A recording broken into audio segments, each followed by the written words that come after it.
Welcome to Rosie the Reviewer. We're your hosts. I'm Sam, And I'm Marcia. and we like World War II media, and we want to talk about it.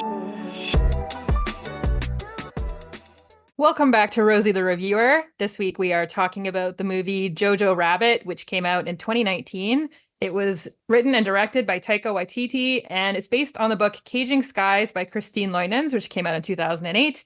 It was nominated for 6 Academy Awards, including Best Picture. What did you think of this movie? I love this movie. I say I loved it. I really enjoyed this movie. I don't know if I love it. I don't know why I hadn't watched it before this, but I like Taika Waititi's sense of humor. And I guess I like satire. I wasn't really sure if I was going to like it, but I kind of enjoyed it. So, how about you? Yeah, I had seen it before and I remembered, we'll get into it, of course, but the emotional gut punch of the movie, I remember that super, super clearly from my first watch. I thought that was particularly well executed. And yeah, I just remember the sort of droll, satirical tone of the movie, I guess. And yeah, I enjoyed it on my first watch and I enjoyed it again on my second. So I was glad to cover this one. And I also read the book. That one I had less of a good time with, not because the book was bad, just because it's very, very dark, especially compared to the movie. But we can definitely talk about that some more. Yeah, I'm glad you did the reading on this one. I think I Yeah. would have been sad forever. It's very grim. If you go into it expecting the mood of the movie, there is nothing funny in the book. Did you actually go into it that way, or did you know it was going to be very dark? Well, I knew that, for example, one of the things in the movie that people really remember or really talked about when the movie came out was that Taika Waititi plays like a child's imagination version of Adolf Hitler, like Adolf Hitler as an imaginary friend as viewed through the eyes of a child. And this was somewhat controversial and some people loved it. But I knew that that was not a thing in the book.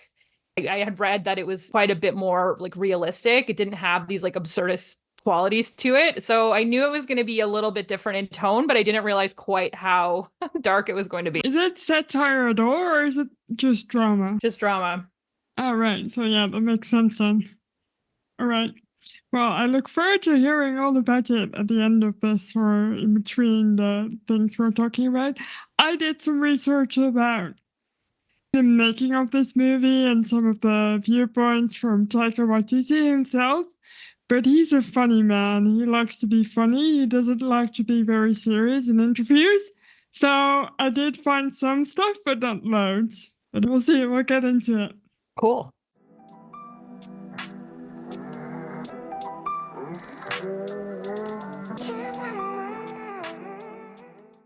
The movie opens in the town of Falkenheim, Germany. We meet our main character, Johannes Betzler, who's also called Jojo, hence the movie title, who's played by Roman Griffin Davies.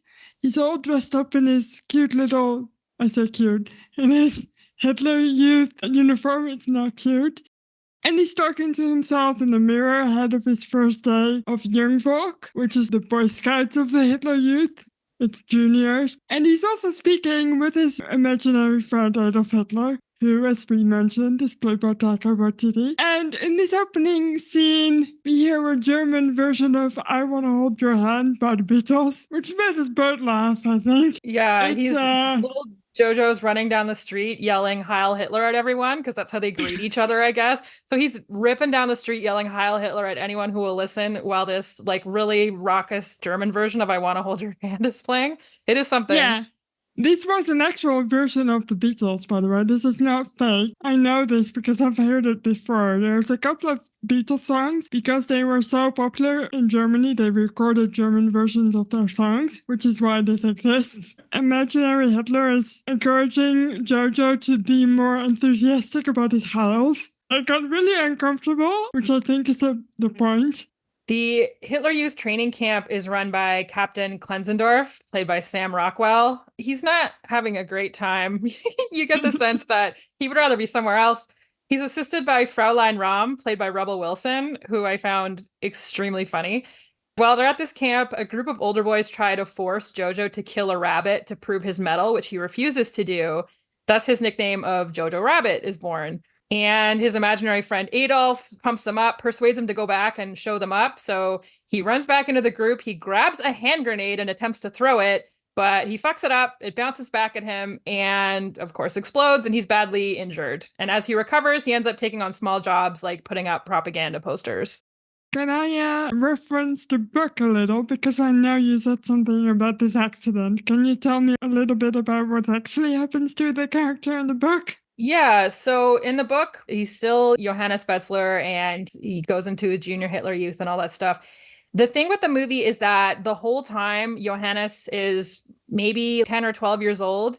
And in the book, he starts out around 12 years old, but we sort of progress through time. And later on in the book, he's 19 or 20 years old. So at this point, when he gets injured, he's maybe 15 or 16, and he's actually in the proper Hitler Youth by then. And he's assisting on an anti-aircraft battery. And unfortunately, well, he's wounded in a bombing and his injuries are very brutal. Like in the movie, he has some scarring on his face and he hurts his leg, but he's able to kind of rehab it. In the book, it's like, no, his face is extremely disfigured and he loses all of his arm below the middle of his forearm, including his hand.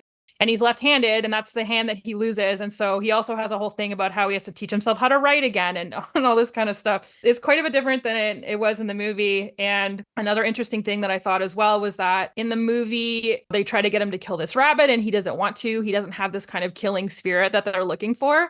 And in the book, that is very much not the case. They mention killing and eating a rabbit at the camp. It's no big deal for him. Like, he's very kind of heart and soul into it. So there's not this kind of conflict like there is in the movie where it's like, oh, well, maybe he doesn't have the medal for this. Right. I think what the movie's trying to do is make you feel for Jojo. And I guess in the book, you really don't, because just he's a proper Nazi, right? Yeah, pretty much. Yeah. And this in the movie is just a kid, a young kid, thinking. And I think that's part of the message I think Taika Waititi is exploring, whether kids actually feel these things or if they're just imprinted on them or if they're conditioned by the world around them, which I think is what's happening in the movie. And the youth camp is kind of like Boy Scouts with hand grenades. I thought it was really funny. I didn't know if I was going to think it was funny before I started watching because it's a delicate subject, right, to portray. But I think it's really well done and I really enjoyed Sam Rockwell as well as Alfie, what's his name? Alfie Allen, yeah. I thought he was really funny too. Yeah, I don't know. I really liked all the performances in the first bit of the movie and the rest of it, to be honest. In the next scene, we meet Jojo's mother, Rosie Betzler, who's played by Scarlett Johansson. I think she was nominated for some stuff for this role as well. She is Jojo's only family, as far as we know, because his sister Inga has died and his father is off fighting in the war, and they have a very close relationship, but she does not share his fanatical devotion to the Reich at all. Actually, you can kind of tell that she's not too thrilled about Jojo being in the Hitler Jugend, but she doesn't say so outright. They have a sweet little relationship. I really like how they portrayed it. And also with her, he's just a kid. He's her kid with her. He's not so much a Nazi when he's with her, even though he tries to tell her stuff about the things he's learning and the things he feels.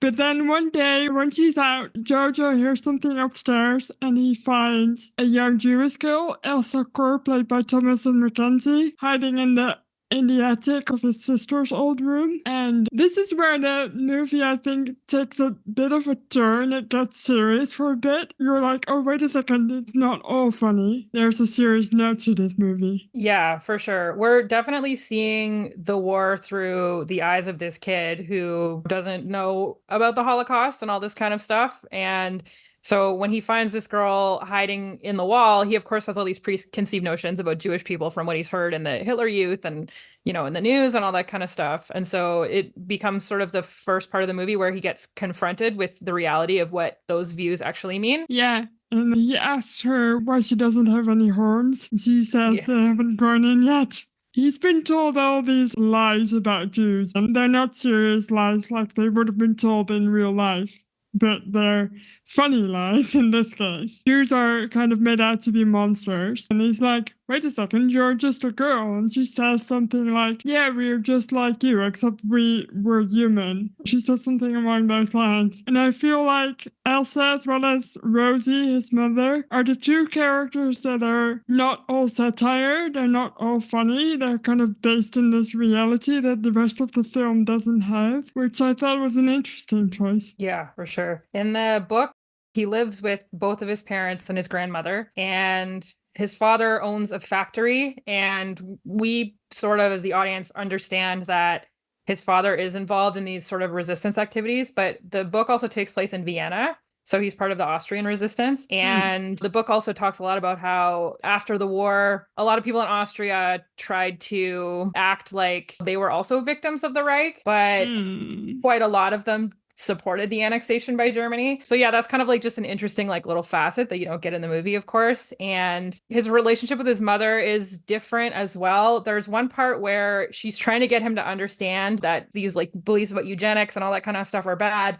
And she points out to him that a whole bunch of German World War I vets that were quite severely disabled by their war wounds were basically sterilized or put to death because they weren't contributing to the Reich. And for the first time, he has this thought of like, well, I'm quite badly injured. Surely they won't do that to vets of the Second World War, right? And so he starts to kind of like think about it, but he never... In a selfish way. Yes. He never quite like supersedes and gets over that hump of like really fully understanding. It's just these like little kinds of things where he's like, well, there's like a seed of doubt, but he never necessarily follows it all the way down. In the movie, this Jojo, just much younger Jojo, I guess, it's all very innocent, right? He starts doubting not so much the ideologies, I think, but he's now met this girl who's not what he thought she was going to be like. I mean, she's mean. That's another thing I quite liked about this movie, that Taika Waititi made a choice to not make her a victim. She's she's not scared, she's stronger than him, she's smarter than him, she's all these things, but she's up in the attic and she can't come out. But other than that, she's not really portrayed as a victim, which I really enjoyed. I thought that was really good. And I mean, that was another distinct change from the book. When Johannes first comes across her, she's very frightened of him. He immediately gets this feeling of like exhilaration that he's in control of the situation. Like he really likes that she's sort of a captive audience. And so he can kind of inflict himself on her as like a person, because he had one close friend who died in a bombing and he doesn't really have other close friends. Women won't look at him because he's very disfigured and that kind of stuff. And so we get this like, it's really sort of this like cringy feeling for me as a reader reading it, where he's just immediately so happy that he gets to have this power over her, that she's kind of entrapped in his house. It's quite different. I feel like in the movie, they really had to keep him as a 12-year-old because some of these ideas that he has, not so cute when it's like a 17, 18, 19-year-old boy / man, right? Yes, it becomes instantly threatening as well. I mean, even in the movie, you're like, why is he lying to her? Why is he... Even that feels uncomfortable, and he's 10 or whatever his age is in the movie, and even that's uncomfortable. So I imagine that older, and then it becomes dangerous very quickly. Yes. In the movie, he does become enamored of her. He has a little kind of puppy dog crush on her, and he seems to like her. In the book, it's like overtly sexual. He really wants to have he like sort of makes her kiss him at one point. It's really like, yeah, it's gross. The vibes are distinctly more disturbing. Yeah. And I like what the movie does as well. Is the second Jojo becomes interested in Elsa, Hitler, his imaginary friend Hitler, gets threatened. And it becomes this funny, almost triangle where Hitler's jealous of this Jewish girl. I'm like, yes, you should be, you dick.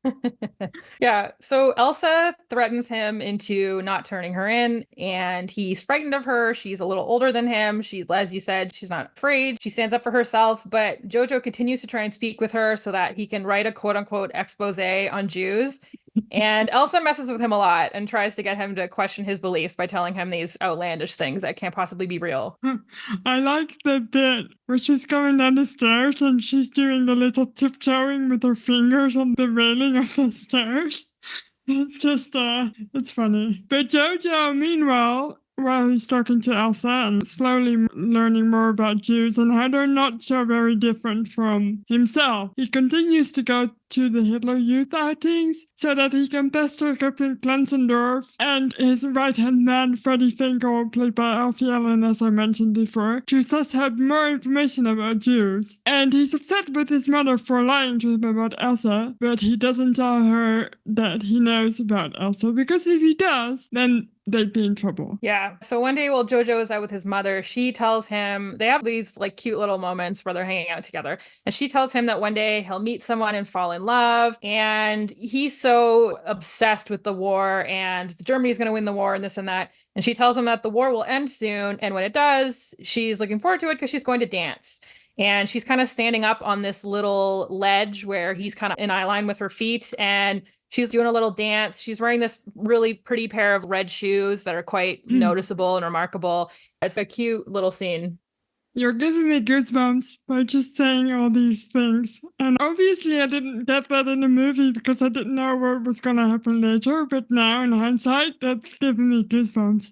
And we'll talk about it when we get to it. Yeah. But it's very sweet. Their relationship is my favorite thing in this movie. It's so innocent. And I like that there's a little tiny bit of innocence in this movie that's otherwise... It's still pretty dark. Like, there's been some criticism that it's maybe not dark enough. But if you look at it through the eyes of a child, it's still pretty dark. Right. Jojo realizes he's in love, and it's a 10-year-old crush in love. It's sweet still at this point. And Elsa has told him that she's got a fiancé, and Jojo had previously tried to forge letters from her fiancé, a resistance fighter named Nathan, to try and hurt her feelings. But now that he's realizing that he actually likes her, he makes them into these sweet love notes, and it's adorable. And it also breaks my heart just a little because it's also a little creepy, but it's also sweet. So I'm like, I don't know how to feel about this. Yeah. Crucially, it's quite clear that she knows that the letters are not actually from Nathan. Like, it's very obvious that a child wrote them. So in that way, it's cute because he's not actually fucking with her, but he's trying. No, right. And Adolf then warns him, look, boy, you're losing your commitment to the very important cause that we're fighting. And it's funny. Taika Waititi, he's very funny in this role of a purely ridiculous Hitler. It's not meant to be actual Hitler, I think. It's just Hitler through the eyes of a child. Hitler also only knows as much as a 10-year-old child does. So he's basically a child in a man's image. It's really funny. Yeah, he keeps suggesting solutions to Jojo's problems that don't make any sense. They're the kind of things that like a 10-year-old would think. Yeah, I don't remember which one made me laugh the most, but it might have been, what did he say? He said something about Jews trying to mind control him. And he says, you know what I'll do? I'll mind control them right back. Yeah, they certainly are really making an effort to mock Nazis and that whole ideology and everything. They do go out of their way to do that for sure. I think they're trying to make a movie that Hitler would absolutely hate. Like, he would not for a second want to watch this movie. Yeah, I mean, he notably hated being ridiculed, right? Was not a Charlie Chaplin fan. No. Have you seen the Charlie Chaplin movie? Yes, I believe I watched it in the Fascism on Film course that I took. I haven't seen it yet. I'm interested because it was obviously made before the actual war broke out, right? I thought it was like 39, maybe the war had just broken out or something, but it was really early. It came out in 1940, so it's probably made in 1939. It looks ridiculous. I've not seen it. I'd be very interested to watch it at some point. I think they do a good job of making everything utterly ridiculous, which is also one of the biggest criticisms of the film, but I like this choice. I think it was a choice, and I really enjoyed this choice. Yeah, we talked about this a little bit when we talked about Life is Beautiful. It's like, does every movie about the Holocaust have to be Schindler's List? Or are there ways that we can provide maybe nuanced and different commentary on it through art in sort of a different style? Yeah, I do have an opinion about this. Maybe we'll circle back to it at the end of our little summary of this movie. I've got some interesting points from some of the actors as well, which I really liked. Rosie periodically spends time with Elsa in her little hiding space behind the wall. She says that Elsa reminds her of her own daughter, Inga, who had passed away. And we get the impression that Rosie has further involvement with the resistance, but of course, we only really know what Jojo knows, so we don't know fully the extent of it. Yeah, these scenes, the ones with Rosie specifically and Elsa together, they are difficult, I find, to watch because you can tell it's another one of those scenes that is quite serious, and you're like, well, this girl is stuck up here, and this mother is really trying to do what's best for her child while also trying to do what's best for, she thinks, the country. I found that scene really hard to watch. It seems like it's surface level conversation, really, but they're also talking about Elsa growing up and what it's like to grow up and what it's like to love. And it's a short scene, but still, they pack a lot in there. I think it's quite cleverly done. Yeah. And it's interesting too, because from Jojo's perspective, he knows about Elsa and he's seething that his mother is keeping that secret from him. But when you see that scene of them together, it's quite obvious that if Jojo knows about her and he gets picked up by the Gestapo or anyone else in the family does, and it turns out that he had prior knowledge of this, it's like, oh, like nobody's going to be spared. It's not going to matter that he's a kid kind of thing. Yeah. And so the stakes are very high. And it's just a notable contrast to his sort of childlike perspective on it. Yeah, and I think it's Elsa too who actually tells him that if he tells his mother, that's how she first threatens him into not giving her up. She's like, if you tell anyone, then they will hurt your mother, or if you tell your mother, she'll make me leave. There's actual stakes. It's difficult to put stakes in a movie that's so full of satire, but they manage pretty well. In the book, when the mother, who I don't believe is named in the book, like I think he just calls her his mother. But anyway, when she finds out that he knows about Elsa, she is absolutely enraged because in her mind, Elsa is putting the family at risk. And so she makes Elsa move out of the cubby behind the wall and puts her in a little coffin-sized slot under the floor to punish her. And she won't let Jojo go and speak to her or anything like that, but he does it anyway. They're mad at her, so they're going to put her under the floor to punish her. And now even when Jojo goes to talk to her, it's so clear that he thinks because he's letting her out and bringing her food and stuff that she owes him in some way. And it's pretty clear what he wants that way to be. So yeah, it's very it's very grim. Yeah, like hasn't she been punished enough by just being persecuted like that by the Germans? There's a scene where the Gestapo come by and search the house because during an air raid, there was a light on in the upstairs window and it was Elsa. But because she's been in the cubby for so long, she's afraid of the dark. So Jojo gave her a flashlight and Jojo tells a lie. He's like, oh, sorry, that was me. I forgot to turn off my flashlight, whatever. And like, that also contributes to his parents being just furious with her because they think that she was deliberately trying to get them in trouble. Nice. What a fun book. But speaking of the Gestapo, they do actually also exist in the Taika Waititi movie. They come by the house one day and they're hilariously funny. I wish they weren't so funny. But they come by and they are shortly followed by Glenzendorf and Finkel. And they question Jojo for a bit and they howl a lot. Like, there's loads of Heil Hitlering in the scene, but they're like, usually we come around because people say they've seen Jews and then it's just some mold behind the refrigerator and stuff. But Elsa actually comes out of her hiding spot, but she pretends to be Inge, Jojo's sister, and Glenzendorf actually covers for them when she accidentally produces Inge's papers, but she's asked when she was born and she messes it up. And Glenzendorf notices but doesn't say anything, so you're like, oh, wait a minute, he's not giving them up. And they're just as surprised, I think, by this. Yeah. It's not, I guess, explicitly said, but it's pretty clear that Glenzendorf and Finkel are lovers.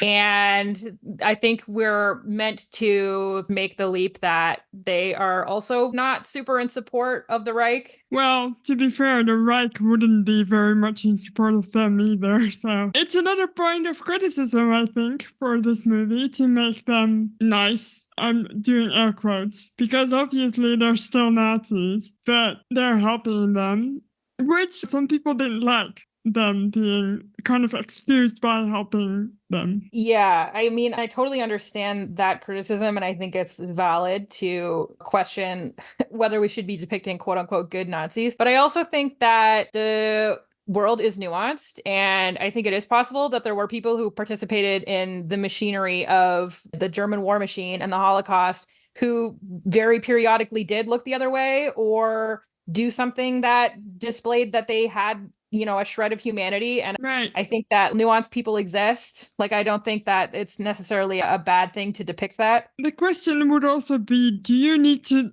emphasize the evil of the Nazis that we all know about? We know they were evil. We know they did evil stuff. Do you need to show it in every single movie about World War II? Or can you sometimes choose not to include it or not to emphasize it as much? Because I think that would be a better way of saying it. I get both viewpoints, really. Yeah, I think there's something as well, sort of around where, like, for example, the Rebel Wilson character is very clearly a cardboard cutout of the worst Nazi you can imagine. And she plays it very funny. Like, it's great satire. But then, these characters like Klenzendorf are allowed to be a bit more three-dimensional, and they not necessarily are fully in support of the Reich. And maybe they're doing things within their job, like look the other way on a regular basis and that kind of stuff. Yeah, so I definitely can understand where the criticism comes from. It's like, all right, well, who do we allow humanity to and who do we accord it to? Yeah, there's another, it's in a scene a little bit earlier, but I think it's when Jojo comes to talk to Klenzendorf about his expose, and Klenzendorf obviously knows that he's been getting information about Jews that he's not been getting from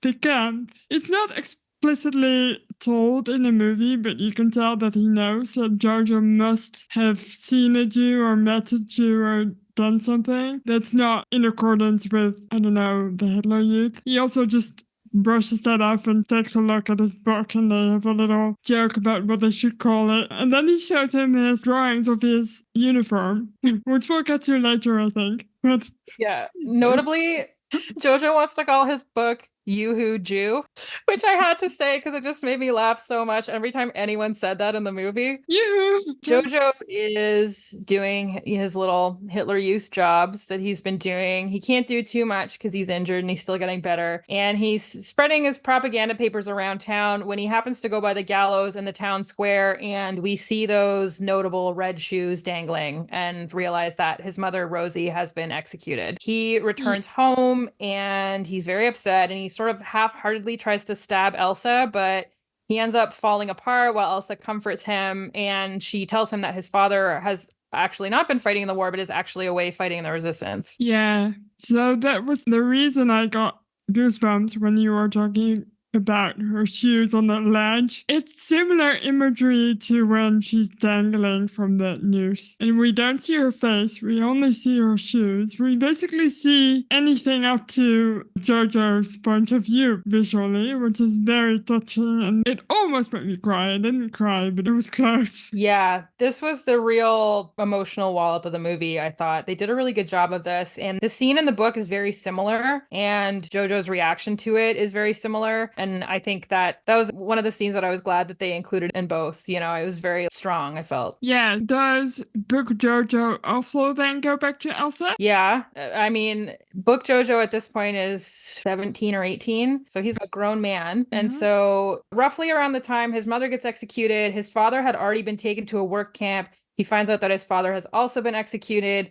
And so he goes home and he's living in this house where he's extremely disabled, and he's trying to help take care of his grandmother, who's still alive, but she doesn't get around very well, and Elsa. And his world kind of narrows to this house, and he's just in this house taking care of these two people, and it makes him resentful and angry and all this kind of stuff. Does he actually get disillusioned with the Nazi ideology, or does that not really happen? Not really. He just kind of makes excuses for it in his mind of how he could be in love with this Jewish woman. And when Germany does lose the war, he's talking about how in Vienna, immediately after the war, it was divided into quarters. And so, like, the Americans controlled a quarter, the Brits, the French, and the Russians. And he's in the French quarter, I believe. And so he's complaining about the fact that obviously the French were occupied by the Germans, so they're not really trying to give the locals any rations or help them out or anything like that. And he's talking about how the French quarter is like the second worst place to live. The Russian quarter is the absolute worst place. The American quarter is the best place.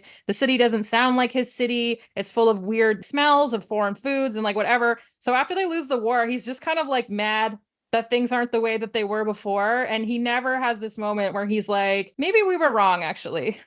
So not a single bit of redemption then either. He's just still believes in the things he believed in before. Yeah, and I think that was really what the author was trying to explore. It's how many people in Germany and Austria and those kinds of places got to the end of the war and were like, yeah, I mean, we lost, but like that doesn't mean that the ideology lost. That doesn't mean that like I No. stopped believing what I believed. I mean, if you look at society today, clearly the ideology still exists. Like they might have been less prominent for a little while, but they're still here and they're rising again, which is scary as hell. For sure. To be honest.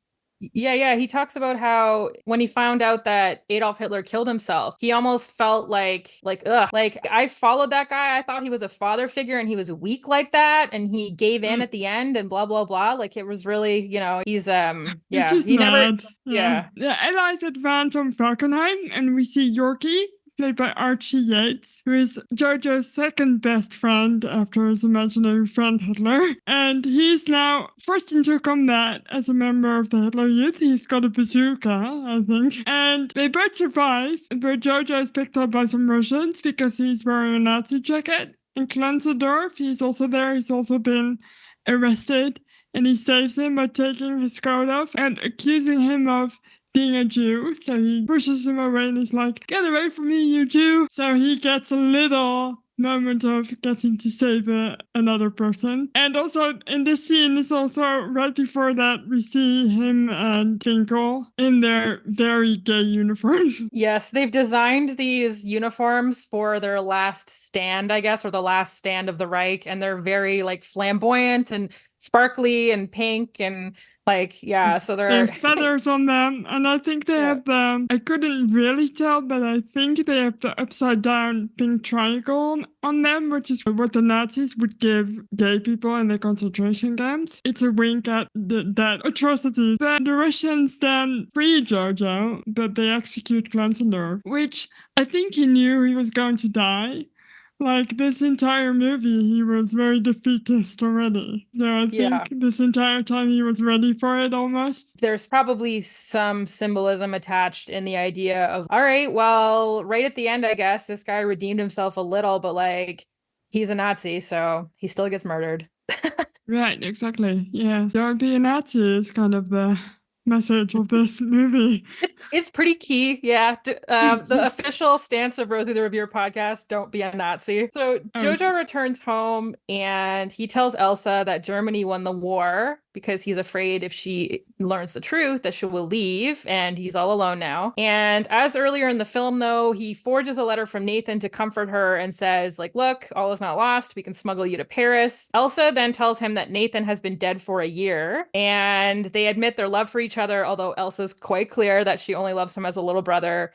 And then Jojo comes to his realization that maybe fascism is not so good, and he kicks imaginary Adolf out for good, just yeets him right out the window. Yeah, I really was cheering at the screen when I watched this. It was on the nose, but like you kind of liked it, you know? Yeah. When Elsa gets outside and realizes how the war has actually ended, she slaps Jojo, and he takes it like he understands that he's done something bad. And Jojo then asks her what they should do now. And of course, they dance because they're now free. It was nice. And then there's a little end card where, so they had been talking about this poet that Nathan used to write, send these poems, I guess, to Elsa. And so the end card has a little line, or a couple lines from that poet that says, let everything happen to you, beauty and terror. Just keep going. No feeling is final. The poet is Rilke.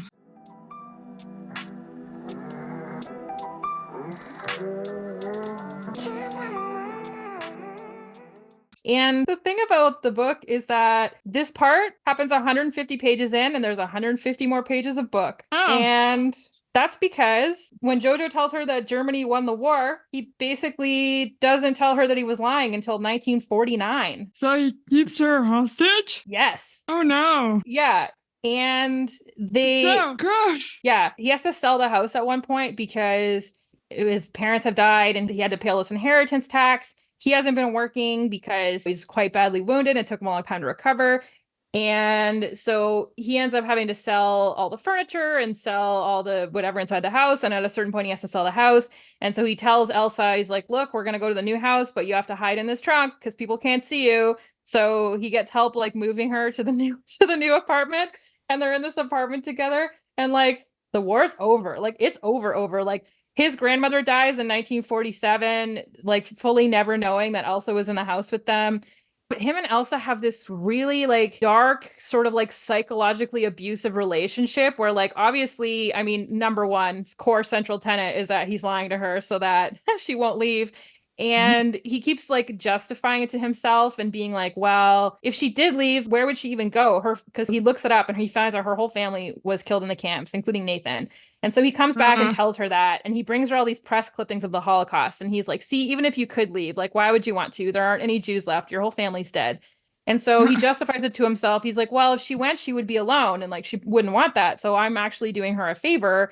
And Elsa is behaving like you would expect someone to behave when they've been locked up inside a house with like one other person for years on end. She's a bit off the wall, and sometimes she's like not very nice to him, which you really can't blame her for. And you can't even really understand why they like each other very much. It's constantly them having these like terrible arguments and then coming back together. And by the end, it's so clear that they just resent each other and they want nothing to do with each other. And then at one point in 1949, he eventually breaks down and tells her that Germany did not, in fact, win the war. And he goes to work. And when he comes back, she's gone. And that's how the book ends. I think that's at least a good ending. Like, how can you even... I listened to an interview with Taika Waititi where he said he based the movie on the first half of the book, which now makes sense to me. Yeah. And the back half is just so grim. At that point, almost all the other characters are dead. So it's really just Johannes in his self-loathing because he's disabled and he's furious about it and he can't really work. And he has Elsa shut up in the house and he's resentful of her because she has never loved him the way he thinks he deserves for taking care of her and all that kind of stuff. And well, I'm glad for you that the book is over. Yeah, it was a grim read. I mean, it was good for sure. It was a good book, and I felt like the author did a really good job of articulating these emotions and exploring that. And the character of Johannes is human, not really a good person or someone that is redeemed in the end or anything like that, but you can sort of understand, I guess, like where he's coming from and what his emotional journey is. So like well written, but like, man, kind of rough. Yeah, bleak. Yeah, yes. That makes sense. I think I would find it interesting, but I don't think I would be able to finish it. If it's that dark, I think I would just put it away. Maybe that makes me a coward a bit, but I don't care. You did all the reading, so I'm lucky. Yeah. I mean, you also have to decide sometimes what you're in the mental headspace for, what you're going to let in. You have to protect your peace sometimes. How's your peace doing after reading that then? Listen, I know we usually talk about what we're reading at the end, but I just picked up World War II Fighter Plane Spotter's Guide, and it's like this little glossy little illustrated book about like all the specs of World War II fighter planes. And this is what I'm going to use to clean my brain out of Cajun Skies. Well, you deserve it.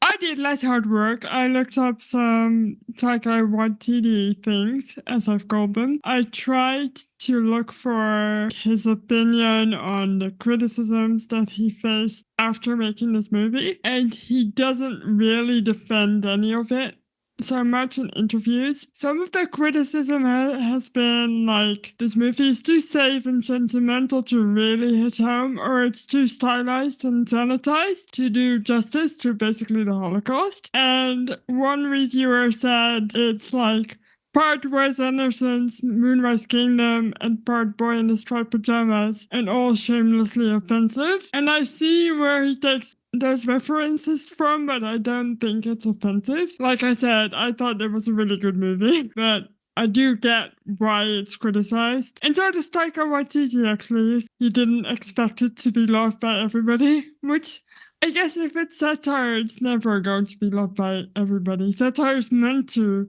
ruffle feathers, so I guess he did that. He didn't want to make a film that every single person loved, because that would be boring and also pointless. So he wanted to make a movie that made people think. Yeah. And I think it's a good one. I think it does actually make you think. But I do get that some people would want a little bit more grit.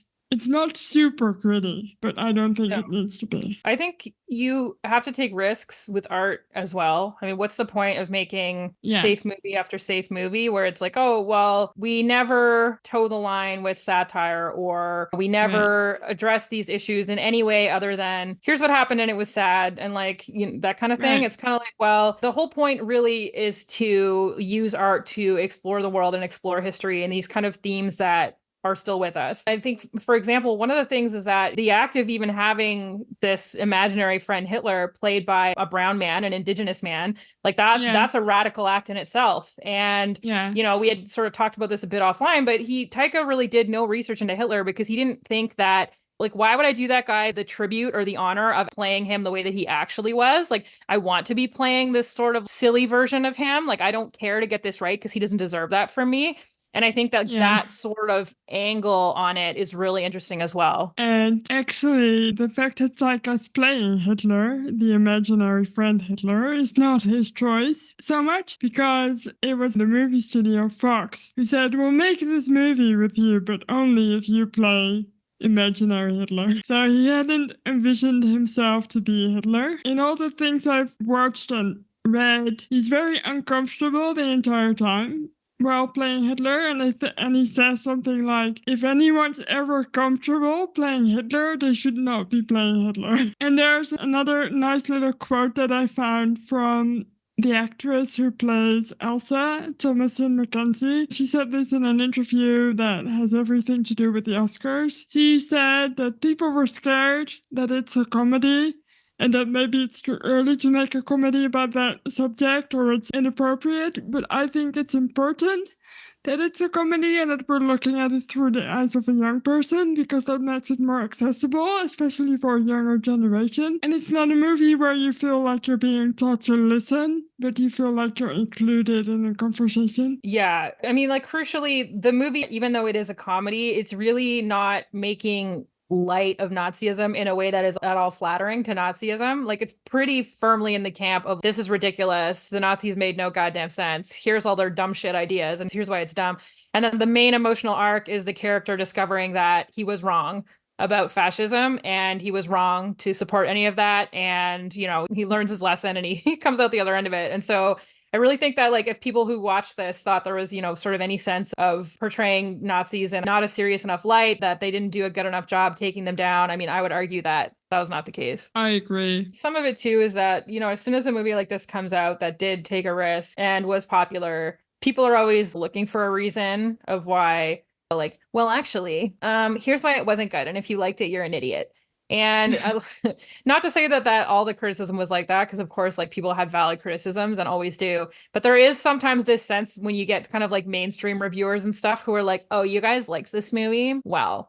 It just makes them feel like, you know, intellectually superior if they can find reasons to shit on it. Yeah, and it's fine if you don't like something, but sometimes the criticisms are not as based in reality as they should be, I think. And actually, what I thought was quite interesting is that Taika Waititi made it a point to get everything that's not a satire, like the surroundings and the uniforms, and that's all very accurate. So he rooted all of it in a very accurate production, which I thought was a nice touch. And I didn't know some of the things, like when Jojo dresses up as a robot, going door to door to get metal for the war effort. That actually happened. Kids were actually sent to the streets to find scrap metal, and they were dressed like robots. So it's little things like that that seem ridiculous that actually did happen. So maybe people just don't know how ridiculous it was, because it really was ridiculous. And other than that, I found this really tiny, funny little detail about the production. They were filming in the Czech Republic, by the way, so that's why everything looks kind of like it would have in Germany a little bit. But they also filmed some of the interior scenes at Barrandov Studios, which during the war was actually taken over by propaganda master Goebbels. So the Germans made 82 propaganda films in the studio that later, I guess, filmed loads of other war movies as well. and this movie, which I thought was an interesting little detail that doesn't really matter, but it gave me a little tingle. I was like, oh. Yeah, you know what? It's quite nice to think about the fact that, Goebbels and all of them were filming these propaganda movies there to glorify Hitler and the Third Reich. And then, like 70 or 80 years later, there was a person of color like openly mocking Hitler in the same space. It's Also, kind of like half Jewish, I think, or quarter Jewish. He's also partly of Jewish descent, I think. So it's like super on the nose for him to be working in those studios and being like, guess what, Goebbels? Look at me now. Yeah. Yeah.